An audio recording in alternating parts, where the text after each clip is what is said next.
કર્યું છે। હાલ નિવૃત્ત પ્રોફેસર તરીકે અમદાવાદમાં જ રહીને તેઓ લેખક અને વક્તા તરીકે પ્રવૃત્ત છે।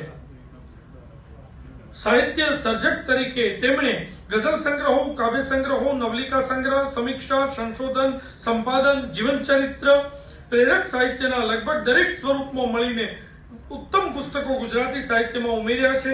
ગુજરાત સાહિત્ય અકાદમી, ગુજરાતી સાહિત્ય પરિષદ તેમજ હ્યુમન સોસાયટી ઓફ ઇન્ડિયા જેવી અનેક સંસ્થાના ઇનામો, પારિતોષિકો અને સન્માનો શ્રી જેમિની શાસ્ત્રીને પ્રાપ્ત થઈ રહ્યા છે। તેઓ આજે ડોક્ટર રમણલાલ જોશી વિવેચન પારિતોષિક 2020 મેળવી રહ્યા છે કાવ્ય સત્ર પુસ્તક માટે।